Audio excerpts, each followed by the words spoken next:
আসসালামু আলাইকুম রহমতুল্লাহি ওবরাকাত। আজকের গল্প অন্যরকম তুমি, পর্ব 25 থেকে 27 পর্যন্ত। তো গাইস, শুরু করছি অন্যরকম তুমি গল্প। বিয়েটা ভেঙে দিয়েছে সিমি। মেয়েকে নিয়েই বাকি জীবনটা কাটাতে চাই ও। হিমুকে বলাতে হিমুও দ্বিমত করেনি। সিমির সিদ্ধান্তকেই সম্মান করেছে। সাদির বাড়িতেই কটা দিন থেকে যাবে সিমি। মেয়েকে রেখে এক পা নড়বে না।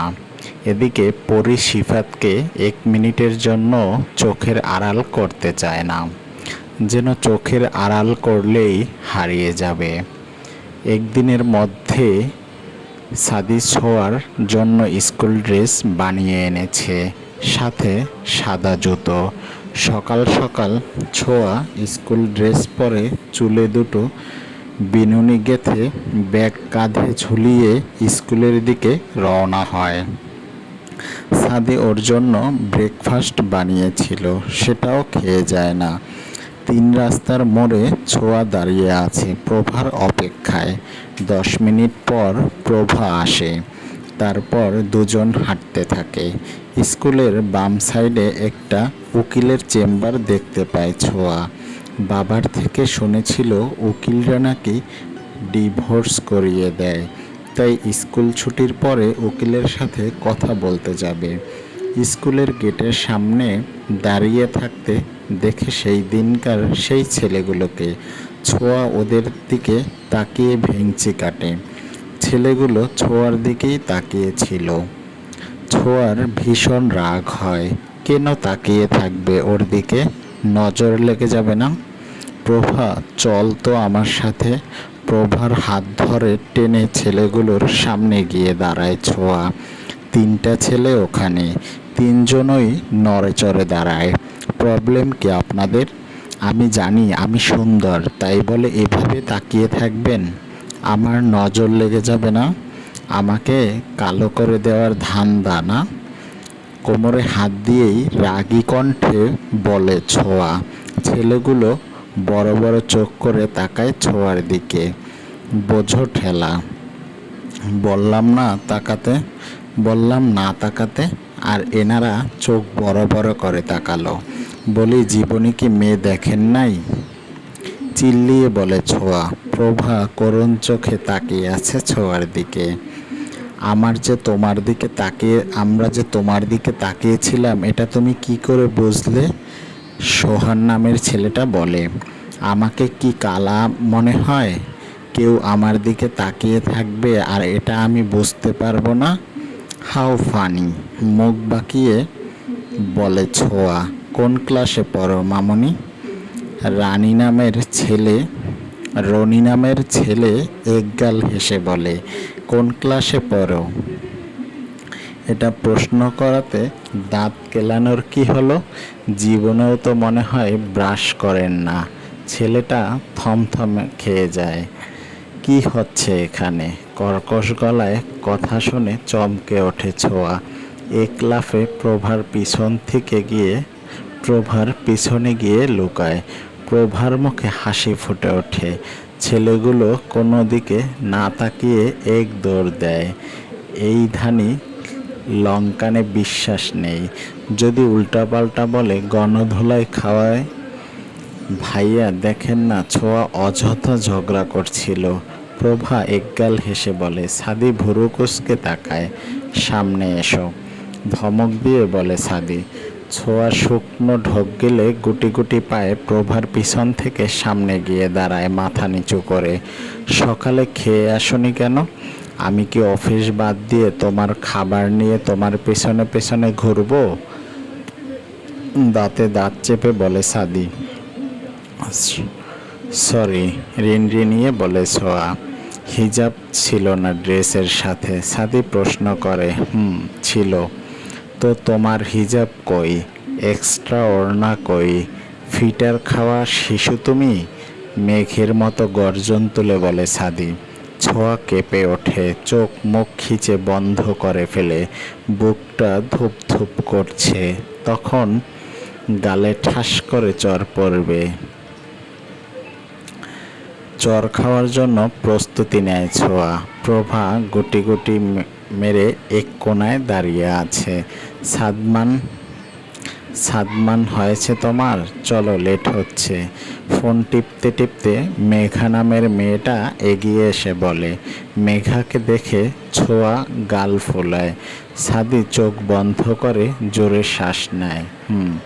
ছোঁয়ার হাত টেনে হাতের মধ্যে খাবারের বক্সটা ধরিয়ে দিয়ে হনহনিয়ে চলে যায়। মেঘা এক পলক ছোঁয়ার দিকে তাকিয়ে সাদির পিছনে চলে যায়। প্রভা হা করে তাকিয়ে আছে মেঘার দিকে। এই ছোঁয়া কি কিউট রে মেয়েটা। সাদি ভাইয়ার সাথে যা মানিয়েছে না, ফাটাফাটি। খুশিতে গদগদ হয়ে ছোঁয়ার হাত জড়িয়ে ধরে বলে প্রভা, খুব খুব মানিয়েছে। মলিন গলায় বলে ছোঁয়া, চল ক্যান্টিনে বসে খেয়ে নিবি তুই, তারপর ক্লাসে যাব। খাবো না রে। খাবারের বক্সটা রাস্তায় ফেলে দেয় ছোঁয়া। তারপর প্রভাবে কোনো কথা বলার সুযোগ না দিয়ে চলে যায় ক্লাসের দিকে চলে যায়। প্রভা বোকার মতো তাকিয়ে থাকে। পরি কিছুতেই সিফাতকে ছাড়া খাবে না। সিমি ভাত মেখে পরীর মুখের সামনে ধরে আছে। মা, আমি যদি খেয়ে ফেলি তাহলে বাবা আর খাবে না, না খেলে বাবার পেট ব্যথা করে। মলিন মুখে বলে পরি। সিমি দীর্ঘশ্বাস ফেলে, বাচ্চা মেয়ে ছোট থেকে বাবার কাছে বড় হয়েছে, টান তো থাকবেই।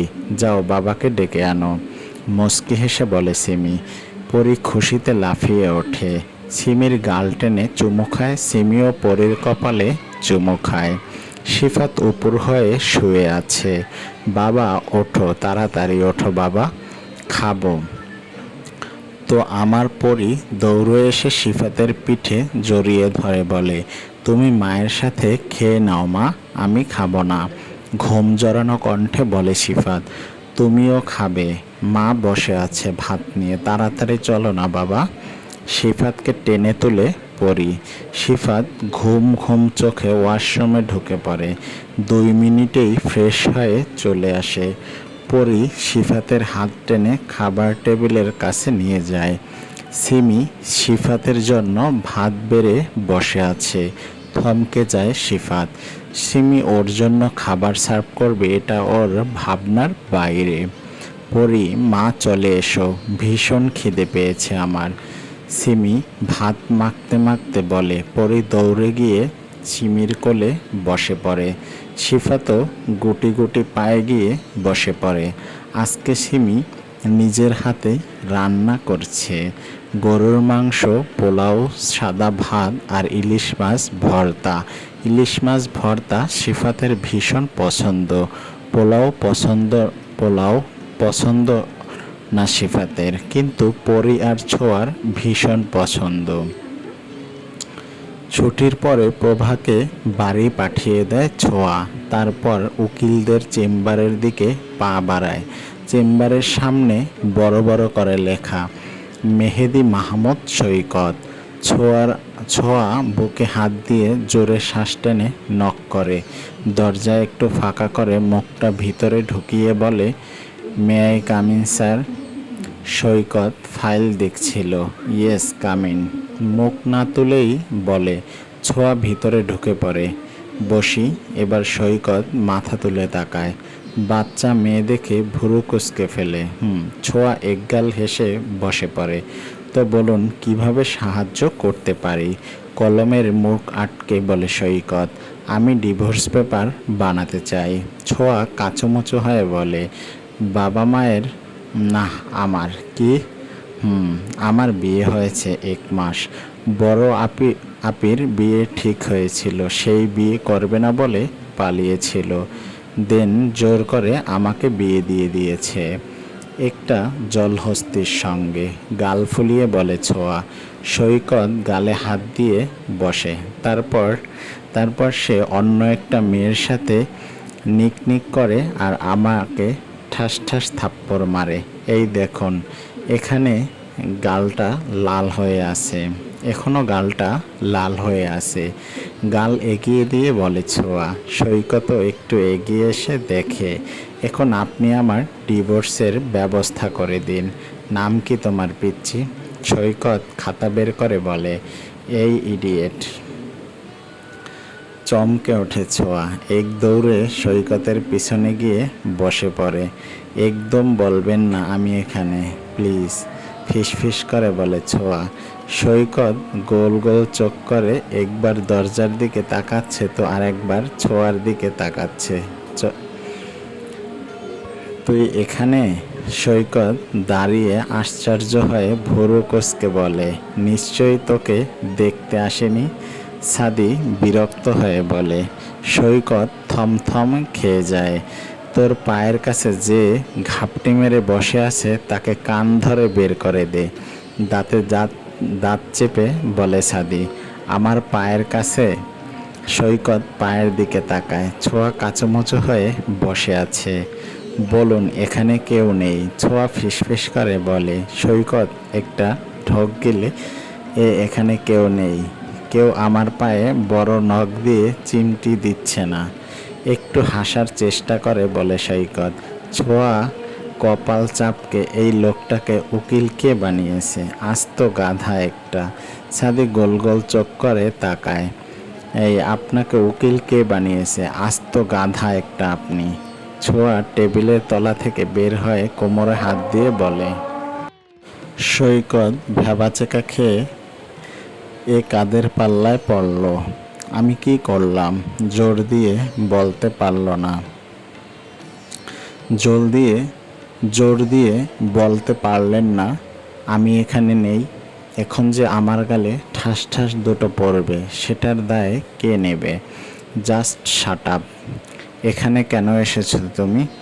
সাদি ধমক দিয়ে বলে। ছোঁয়া কেঁপে ওঠে। শুকনো ঢোক গেলে দু পা পিছিয়ে যায়। সৈকত এতক্ষণে বুঝতে পারে এই নিষ্পাপ মেয়েটার জল্লাদ বরটা সাদি। দীর্ঘশ্বাস ফেলে সৈকত। এখানে সিন ক্রিয়েট করা যাবে না, ডিসিপ্লিন মেনটেন করতে হবে, কড়া গলায় বলে সৈকত। সাদি হাত মুষ্টিবদ্ধ করে দাঁতে দাঁত চেপে দাঁড়িয়ে থাকে। পিচ্চি, তুমি টেনশন করো না, আমি খুব তাড়াতাড়ি তোমার ডিভোর্স পেপার রেডি করে দিব, মিষ্টি হেসে বলে সৈকত। ছোঁয়াও প্রতি উত্তরে হালকা হাসে। আমি ডিসকাস করা শেষ। আজ মেঘা কেবিনে ঢুকতে ঢুকতে বলে। মেঘাকে দেখে ছোঁয়ার মেজাজ আবার খারাপ হয়ে যায়। এই মেয়েটাকে জাস্ট সহ্য হয় না। এ কি আদি, এই মেয়েটা এখানে কেন? মেঘা অবাক হয়ে বলে। আদি উত্তর দেয় না। হ্যালো ম্যাডাম, আপনি নিশ্চয়ই ওনাকে চিনেন, আর ওনার হাজব্যান্ডকেও চেনেন, তো ওনাকে এই মেয়েটা বলাটা ঠিক হচ্ছে? হয়তো বাচ্চা এত শত বোঝে না, কিন্তু আপনি তো বোঝেন, তো ওনাকে ছোঁয়া বা ভাবি বলে ডাকতে পারেন, এটাকে ভদ্রতা বলে, তাই না ম্যাম? মুচকি হেসে বলে সৈকত। ছোঁয়ার মন ছুঁয়ে যায় সৈকতের কথাগুলো। এই কথাটা তো সাদিক বলতে পারত, কিন্তু উনি বলল না। মেঘা অপমানিত হয়, মাথা নিচু করে ফেলে। সাদি দাঁতে দাঁত চেপে রাগ কন্ট্রোল করার চেষ্টা করছে। আসছি উকিলবাবু, আবার কাল আসবো। ছোঁয়া একগাল হেসে বলে, আচ্ছা এসো। আর সাদি আবার তোমার গায়ে হাত তুললে আমাকে বলবে, কেমন? ছোঁয়া মাথা নাড়ায়। সৈকত ছোঁয়ার মাথায় হাত বুলিয়ে দেয়। ছোঁয়া সাদিকের ভেংচি কেটে বেরিয়ে যায়। আপনাদের কিভাবে সাহায্য করতে পারি? সৈকত চেয়ারে বসতে বসতে বলে। মেঘা সবটা বলো ওকে, আমি আসছি। হাতে থাকা ফাইলের ব্যাগ মেঘার হাতে দিয়ে বেরিয়ে যায় সাদি। মেঘা সাদির যাওয়ার দিকে তাকিয়ে থাকে। ছোঁয়া আগে আন্দাজ করছিল সাদের পেছনে পেছনে আসবে, তাই দৌড়ে গিয়ে একটা রিকশায় উঠে বসে। মামা তাড়াতাড়ি চলুন। ছাদে বেরিয়ে আশেপাশে ছোঁয়াকে দেখতে না পেয়ে মেজাজটা মারাত্মক বিগড়ে যায়। দুদিন স্কুলে এসেই মাথায় চড়ে বসেছে, ডানা গজিয়ে গেছে, এর ডানা ছেটে দিতে হবে। হাত মুষ্টিবদ্ধ করে দেওয়ালে আঘাত করে সাদি। ইট সিমেন্টের গায়ে দেওয়া আঘাতটা নিজের হাতেই এসে পড়ে। পেট পুড়ে খাবার খায় সিফাত। সিমি এখানে আসার পর থেকে ভালো করে খাওয়া হয় না, গলা দিয়ে খাবার নামে না। কিন্তু আজকে সিমি নিজ হাতে পরিবেশন করার খুব আশায় করে খায়, আয়েশ করেই খায়। সিমি নিজেও উপলব্ধি করতে পারে সিফাতের পেট পুড়ে খাওয়ার বিষয়টা। বুকে চির দীর্ঘশ্বাস বেরিয়ে আসে। পরীর খাওয়ার আগেই হয়ে গেছে। সে এখন রাজ্যের গল্প জুড়ে দিয়েছে। সিফাতের সামনে থাকায় সিমি ভালো করে খেতে পারে না। মা, আমরা ঘুরতে যাব না? পরী গাল ফুলিয়ে জিজ্ঞেস করে। কেন যাব না? অবশ্যই যাব। মাম্মা আসুক, তারপরে যাব কেমন? মুচকি হেসে পরীর এলোমেলো চুলগুলো ঠিক করে দিয়ে বলে সিমি। বাবা যাবে না? সিফাত পানি খাচ্ছিল। পরীর কথা শুনে বিষম খায়। সিমির হাসি মুখটা কালো হয়ে যায়। তোমার বাবা তোমায় ভালোই বশ করে নিয়েছে। যাব না কোথাও, তুমি তোমার বাবার সাথেই যাও। পাতে পানি ঢেলে উঠে দাঁড়ায় সিমি। পরীর চোখে পানি চলে আসে। সিফাতের বুক চিরে চিরে দীর্ঘশ্বাস বেরিয়ে আসে। প্লেটগুলো ধুয়ে রাখতে বইল তোমার বাবাকে, বলেই হনহনিয়ে চলে যায় সিমি। পরী শব্দ করে কান্না করে দেয়। সিফাত পরীকে কোলে তুলে নেয়। কাঁদে না শোনা, মা বকলো কেন? হেসকে তুলে বলে পরী, তোমার মায়ের মুখ তো চিনি নেই তাই বকলো। তুমি গিয়ে চিনি দিয়ে এসো। মুচকি হেসে বলে সিফাত। পরীও হেসে ফেলে। পরী সিফাতের কোল থেকে নেমে এক দৌড়ে সিমির রুমে চলে যায়। হাতে চিনির বোতল নিয়ে সিফাত মুচকি হাসে। পরী ওয়াশরুমের দরজা বন্ধ করে বসে আছে। রুম থেকে ধূপধাপ আওয়াজ আসছে। নিশ্চয়ই সাদি এসে গেছে। এখন কিছুতেই বের হওয়া যাবে না। বের হলেই থাপ্পড় খেতে হবে। কিন্তু কতক্ষণই বা ওয়াশরুমে থাকবে? সাথে করে ফোনটা নিয়ে আসলে ভালোই হতো। বোকামি করে ফেলল। আরও 10 মিনিট থেকে আবার দরজা কান পাতে। এখন আর ধূপধাপ আওয়াজ আসছে না। তার মানে সাদা বিলাই করলা খেতে গেছে। এই ফাঁকে বের হতে হবে, না হলে রক্ষা নেই। আস্তে করে দরজা খুলে মাথাটা একটু বের করে পুরো রুমে চোখ বুলাই। ছোঁয়া না, সাদা বিলাই কোথাও নেই। আল্লাহ বাঁচাইছে। বিশ্বজয়ের হাসি দিয়ে আমি ডানা কাটা পড়ি, আমি ডানা কাটা পড়ি। গলা ছেড়ে গান গাইতে গাইতে ড্রেসিং টেবিলের সামনে গিয়ে দাঁড়ায় ছোঁয়া। মনটা বেশ ফুরফুরে লাগছে। আহা, ডিভোর্স হয়ে গেলে আবার ছোঁয়া মুক্ত হয়ে যাবে। মুক্ত পাখির মতো ডানা মেলে উঠতে পারবে। কেউ ধমকাবে না, কেউ আদেশ করবে না। লাইফটাকে নিজের মতো গুছিয়ে নিতে পারবে। স্ট্যাটাস আমার সিঙ্গেল দেখে প্রেমের ছড়াছড়ি। হায় রে কী যে করি, হায় রে কী যে করি। এখনো ডানার সাথে আছে, ডানাটা সাথে আছে। এখন কেটে দেবে, তারপরে দেখব কোথায় প্রেমের ছড়াছড়ি হচ্ছে। হঠাৎ করে ছাদের গলার স্বর শুনে চমকে ওঠে ছোঁয়া। হাতে থাকা চিরুনি পড়ে যায়। চোখ দুটো বড় বড় করে পিছনে তাকায়। আয়নার দিকে পিছনে ছাদের বুকে হাত গুজে দাঁড়িয়ে আছে। তারপর মানে ছোঁয়ার পুরো গানটাই শুনেছে। লজ্জায় মাথা কাটা যাচ্ছে। ছোঁয়ার মাথা নিচু করে ফেলে। খুব সাহস বেড়ে গেছে তোমার। নিজেকে বিশ্ব সুন্দরী প্রুফ করতে চাইছো। ডিভোর্স চাই তোমার? খুব শান্ত গলায় প্রশ্ন করে সাদি। সাদির এত ঠান্ডা গলার কথা শুনে ভয় হতে থাকে ছোঁয়া। এ যেন ঝড়ের পূর্বাভাস।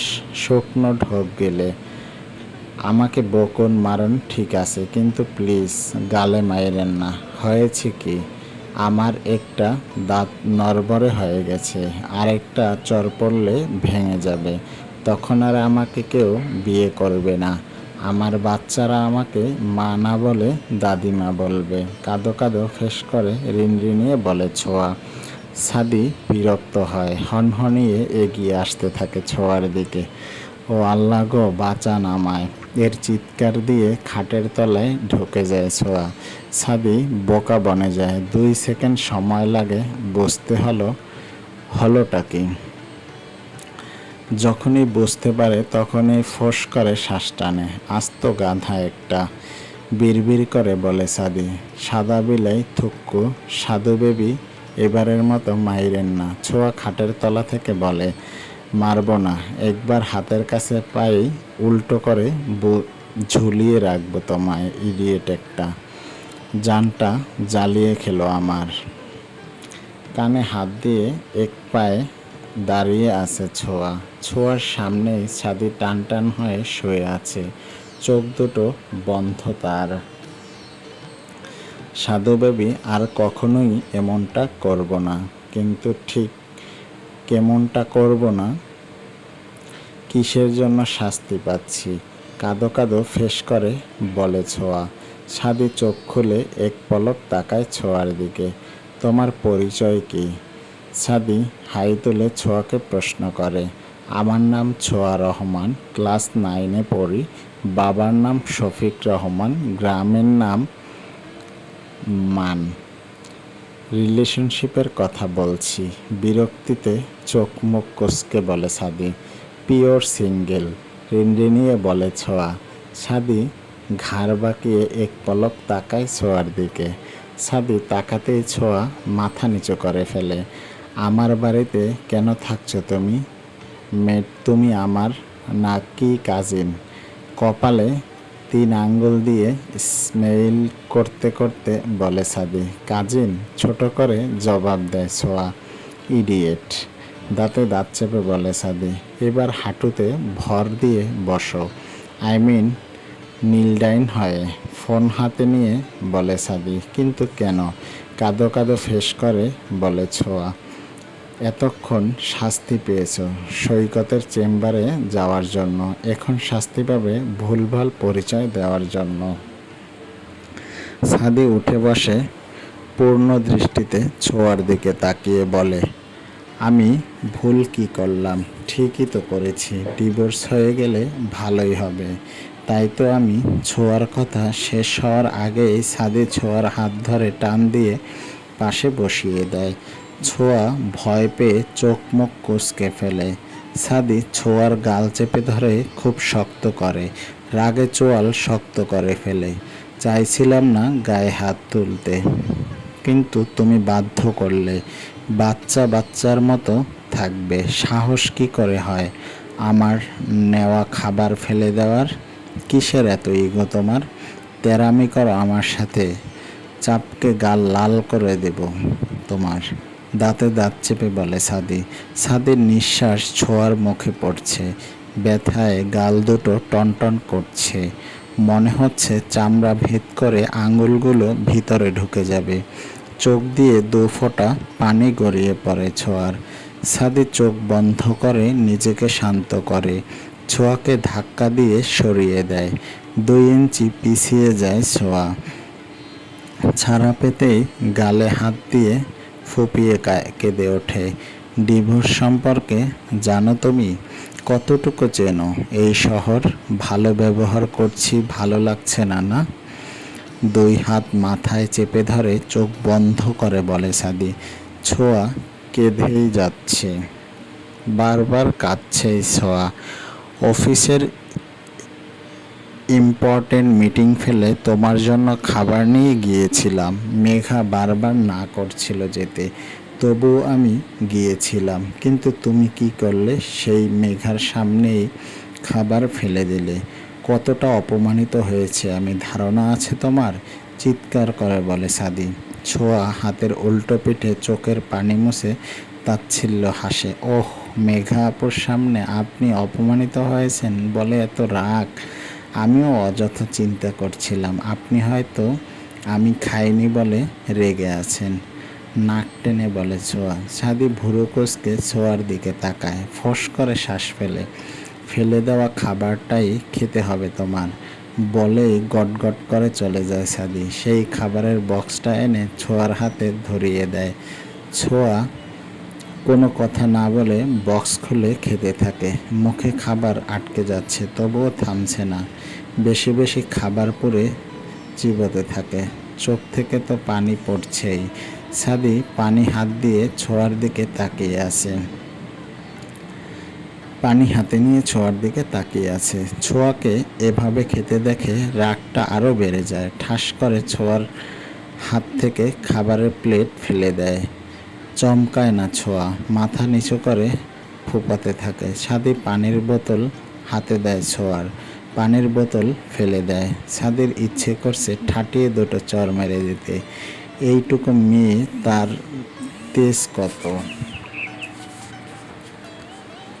সাদির ইচ্ছে করছে আরও দুটো চর মারতে। এই মেয়ে আমাকে মেজাজ দেখায়। এই মেয়ে আমাকে মেজাজ দেখাতে আসবে না, একদম আসবে না। দাঁতে দাঁত চেপে আঙ্গুল তুলে বলে সাদি, আপনিও আমাকে মেজাজ দেখাতে আসবেন না। ছোঁয়াও দাঁতে দাঁত চেপে ফুপিয়ে ফুপিয়ে বলে আঙ্গুল তুলে। সাদি নিজের রাগ কন্ট্রোল করতে না পেরে মেরে দেয় এক থাপ্পড়। থাপ্পড় খেয়ে ছোঁয়া 2 মিনিট চোখ বন্ধ করে বসে থাকে। দুনিয়া ঘুরছে। থাপ্পড় দেওয়ার পরে সাদির হাত মুষ্টিবদ্ধ করে চোখ বন্ধ করে বসে থাকে। আপনি খুব খারাপ, খুব বাজে আপনি। বেরিয়ে যায় ছোঁয়ার রুম থেকে। সিমি রুমে যায় না, একদম মেইন দরজা খুলে বাগানে চলে আসে। বাড়ির সামনে বিশাল বাগান, সেখানে বিভিন্ন ফুলের গাছ লাগানো। ছোঁয়া ফুপাতে ফুপাতে বাগানের শেষ মাথায় গিয়ে ঘাসের উপর বসে হাউমাউ করে কাঁদতে থাকে। কেন মারবে উনি? কি পেয়েছেটা কি? পরে সিমির দিকে চিনির বোতলটা এগিয়ে দেয়। সিমি ভুরু কুঁচকে তাকায়। মা প্লিজ বকো না, আমি ঘুমোতে যাব না। মাথা নিচু করে মলিন গলায় বলে পরি। সিমি মুচকি হাসে। আমি রেগে নেই সোনা, সোনা আই অ্যাম সরি। 2 কানে হাত দিয়ে বলে সিমি। ঘুরতে নিয়ে যাবে? পরি খুশিতে গদগদ হয়ে লাফিয়ে ওঠে, বলে বাবাকে রেডি হতে বলো। সিমি পরির মাথায় হাত বুলিয়ে বলে। পরি সিমির গালে চুমু দিয়ে লাফাতে লাফাতে চলে যায়। সিমি মলিন মুখে তাকিয়ে থাকে। মন তো চাইছে আবারও ফিরে তাকায় তোমার দিকে, ভুলে যাই সব আর নতুন করে শুরু করি। কিন্তু তোমার দিকে তাকালেই মনের ভিতর ওকে দেয় সেই ঘৃণ্য অতীত, যেখানে তুমি আমাকে এক আকাশ সমান অবহেলা দিয়েছিলে। সেই অবহেলা আর অপমানের পাহাড় ঠেলে আমার নতুন করে এক হওয়াটা কখনোই সম্ভব না। আমার বিবেক, আত্মসম্মান কখনোই তা মানবে না। দীর্ঘ শ্বাস ফেলে সিমি। সাদি কোলে তুলে নেয় ছোঁয়াকে। হতভম্ব হয়ে যায় ছোঁয়া। এক মনে ঘাসের উপর বসে কেঁদে যাচ্ছিল। হঠাৎ করেই সাদি কোলে তুলে নেয়। এটার জন্য প্রস্তুত ছিল না ছোঁয়া। সাদি ছোঁয়ার দিকে আর চোখে একবার তাকিয়ে হাঁটতে থাকে। ছোঁয়া চোখ বন্ধ করে সাদির বুকের সাথে লেপ্টে থাকে। কথা বলার শক্তি বা ইচ্ছে কোনোটাই নেই আপাতত। সাদি সোজা সিমির রুমে নিয়ে যায় ছোঁয়াকে। সিমি আজকে নীল শাড়ি পরেছে, এখন সাজবে বলে ড্রেসিং টেবিলের সামনে বসেছিল। হঠাৎ ছোঁয়াকে কোলে করে সাদির রুমে ঢুকতে দেখে চোখ বড় বড় করে ওঠে দাঁড়ায় সিমি। কয়েক সেকেন্ড সময় লাগে বিস্ময় কাটাতে। না মানে স্যার, কি হয় বোনের? সিমি নিচু গলায় জিজ্ঞেস করে। সাদি ছোঁয়াকে খাটে শুয়ে দেয়। এখন ছোঁয়া চোখ তুলে তাকায়। আঠা আঠা হয়ে গেছে চোখ, তাকাতে কষ্ট হচ্ছে। ইডিয়েট তো, আমি স্যুপ বানিয়ে আনছি, খাইয়ে দিও, তারপর ফ্রেশ হতে বইল। দেন আমরা সবাই মিলে ঘুরতে যাব। সিমি মাথা নাড়ায়। আর ওকে বলে দিও আমার সাথে কটামি যেন না করে, বাচ্চা বাচ্চার মতোই থাকতে বইল। বলেই সাদি চলে যায়। সিমি গিয়ে ছোঁয়ার পাশে বসে। ছোঁয়ার গালে আজকেও থাপ্পড়ের দাগ। সিমির মেজাজ গরম হয়ে যায়। বনু, তোদের প্রবলেমটা কি? এভাবে মারামারি কতদিন চলবে? সিমি ছোঁয়ার গালে হাত বুলিয়ে দিয়ে বলে, ছোঁয়া সিমির পিছন ঘুরে শোয়। একদম কথা বলতে ইচ্ছে করছে না। সাদি কিচেনে গিয়ে চোখ বন্ধ করে দাঁড়িয়ে থাকে। আঘাত করা ঠিক হয়নি, কিন্তু কি করবে? সকাল থেকে না বলে চলে যাওয়া, ছেলেগুলোর সাথে অহেতুক ঝগড়া করা, খাবার ফেলে দেয়া, সৈকতের চেম্বারে যাওয়া, সব মিলিয়ে থাপ্পড়টা ওর প্রাপ্য। এতে যদি শিক্ষা হয়। সাদি দীর্ঘশ্বাস ফেলে সুপ বানাতে থাকে। গাইস, আজ এ পর্যন্তই। দেখা হবে পরবর্তী অন্যরকম তুমি নিয়ে অন্য পর্বে। আজ এ পর্যন্তই। সবাই ভালো থাকবেন, সুস্থ থাকবেন, আমাদের সাথেই থাকবেন। আসসালামু আলাইকুম ওয়া রাহমাতুল্লাহি ওয়া বারাকাতুহু। আল্লাহ হাফেজ।